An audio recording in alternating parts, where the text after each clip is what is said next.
Good morning students. The next question is an object with a constant acceleration. हमें बताना है कि जो तीनों स्टेटमेंट्स है, this is the question number 9 of NCERT and it states that कि ये जो तीनों स्टेटमेंट्स दिए ये क्या ट्रू है या नहीं है. अगर ट्रू है then you have to prove with the help of the example.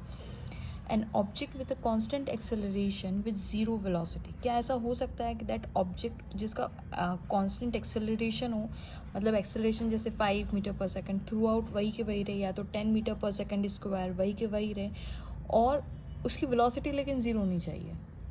ठीक है, लेकिन कांस्टेंट एक्सेलरेशन होना चाहिए. तो बिल्कुल है, हमने एक एग्जांपल भी सॉल्व किया जो एनसीईआरटी में ही दिया हुआ था एंड मैंने ये डायग्राम बना के रखा है. लेट्स से हमने एक बॉल है और इसको थ्रो की विथ वेलोसिटी u. अब थ्रो की तो मैंने फोर्स लगाया, then it has some initial velocity u. अब ये जाती जाएगी, जितना मैंने फोर्स लगाया उतनी हाइट तक तो ये जाएगी. लेकिन आप सोचिए कि इस पॉइंट के, लेट्स से ये वाला वो पॉइंट है जिसके बाद बॉल अब आगे नहीं जा रही, बट इसके बाद बॉल नीचे आ जाएगी. द क्वेश्चन अराइजेस कि इसी पॉइंट के बाद बॉल नीचे आई, इसका मतलब यहाँ तक आते आते इसकी फाइनल वेलोसिटी हम देखें तो ये जो यू वेलोसिटी, जो फोर्स मैंने लगाया था वो कितना था, इतनी हाइट तक जाने जितना था. यानी ball goes up to this height and at this height ball come back. Why? Because exactly at this point क्या हुआ होगा, उसकी फाइनल वेलोसिटी क्या हो गई होगी, ज़ीरो हो गई होगी.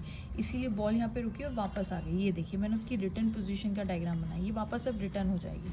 सो लेट्स से इस बॉल के लिए हाईएस्ट पॉइंट ये है, तो अगर हाईएस्ट पॉइंट यहाँ पे, तो यहाँ पे क्या हुआ होगा, बॉल वापस यहाँ से, अगर उसके पास और वेलोसिटी होती तो वो और आगे जाती, लेकिन इस पॉइंट के बाद ही वो वापस आए, यानी velocity is zero, hence kinetic energy at this point is zero.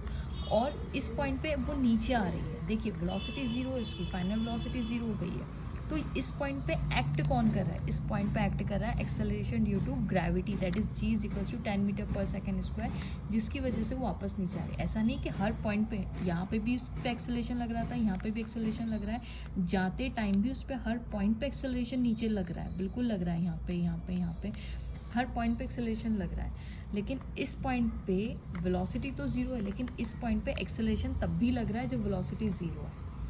So hence yes, we have the situation when object has constant acceleration with zero velocity.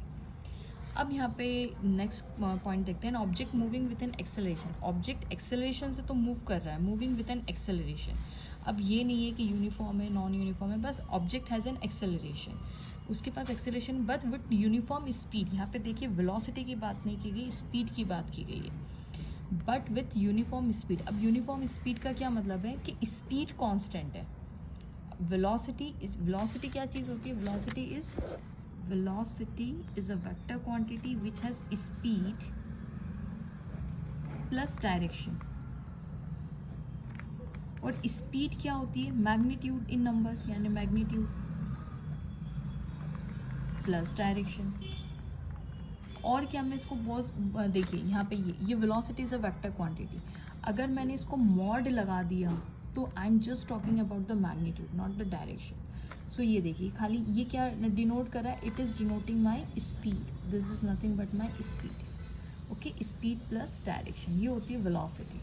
तो वो बोल रहे क्या ऐसा हो सकता है कि object moving with N acceleration, उसके पास कोई एक्सेलरेशन तो हो बट यूनिफॉर्म स्पीड होनी चाहिए. तो देखिए अगर इसको, इस ऑब्जेक्ट को, लेट्स से ये मेरा ऑब्जेक्ट है, इस ऑब्जेक्ट को, ये बॉल को अगर सर्कल में, इसी सर्कल में मूव करना है तो इसकी स्पीड को कांस्टेंट होना पड़ेगा, क्योंकि अगर स्पीड ज़्यादा हो गई तो ये इस सर्कल में क्यों मूव करेगा, ये किसी और सर्कल में कवर करना स्टार्ट कर देगा, और ज़्यादा उसको काइनेटिक एनर्जी मिलेगी तो और बड़ा रेडियस पकड़ लेगा वो. ठीक है, अगर इसको इसी सर्कल में मूव करना है तो इसकी स्पीड कांस्टेंट होनी पड़ेगी, लेट्स से 2 मीटर पर सेकंड. तो इसकी स्पीड देखिए हर जगह कांस्टेंट है, लेकिन इसका डायरेक्शन चेंज हो रहा है. यहाँ पे इसका डायरेक्शन ऐसा है, इस पॉइंट पे इसका डायरेक्शन ऐसा है, इस पॉइंट पे इसका डायरेक्शन ऐसा है. तो डायरेक्शन की वजह से इसका क्या चेंज हो रहा है, एक्सेलरेशन चेंज हो रहा है, बिकॉज एक्सेलरेशन इज dv/dt. अब भले ही मैग्नीट्यूड कांस्टेंट है पर direction also contribute the velocity and velocity contribute the acceleration. तो अगर डायरेक्शन चेंज हो रहा है तो एक्सेलरेशन भी चेंज होगा. ओके, सो डायरेक्शन की वजह से यहाँ पे एक्सेलरेशन चेंज हो रहा है लेकिन स्पीड इज कांस्टेंट इन. तो आंसर क्या आ जाएगा इसका, यूनिफॉर्म सर्कुलर मोशन. तो जब ऑब्जेक्ट एक यूनिफॉर्म सर्कुलर मोशन में होता है, यूनिफॉर्म सर्कुलर मोशन, ठीक है, नेक्स्ट तो ये भी केस पॉसिबल है. अब थर्ड क्वेश्चन उन्होंने पूछा है, an object moving in a certain direction, किसी एक डायरेक्शन में मूव कर रहा है विद एन एक्सेलेरेशन, एक्सेलेरेशन है उसके पास, in the perpendicular direction. Object किसी सर्टेन डायरेक्शन में मूव कर रहा है लेकिन acceleration in the perpendicular direction. Acceleration क्या हो रहा है, मतलब एक्सेलरेशन ऐसा है, उसका एक्सेलेरेशन ऐसा है, और ऑब्जेक्ट मान लीजिए ऐसा मूव कर रहा है. तो ऐसा बिल्कुल सही है. ये भी केस है सर्कुलर मोशन का. कैसे, देखिए ये यहाँ पे इस पॉइंट पे अगर निकालेंगे तो टेंजेंट अगर आप खींचेंगे तो ये टेंजेंट क्या शो करता है, वेलोसिटी, और ऑब्जेक्ट हमेशा वेलोसिटी की डायरेक्शन में मूव करता है, right.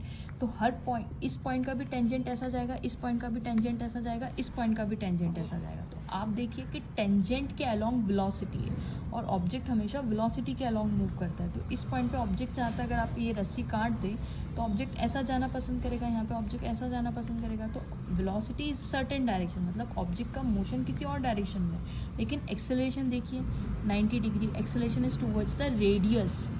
Acceleration, centripetal acceleration is always towards the radius. और हम जानते हैं मैथ से कि रेडियस और टेंजेंट एक दूसरे के क्या होते हैं, 90 डिग्री होते हैं. So hence this case is also possible. That is the uniform circular motion. Thanks for watching.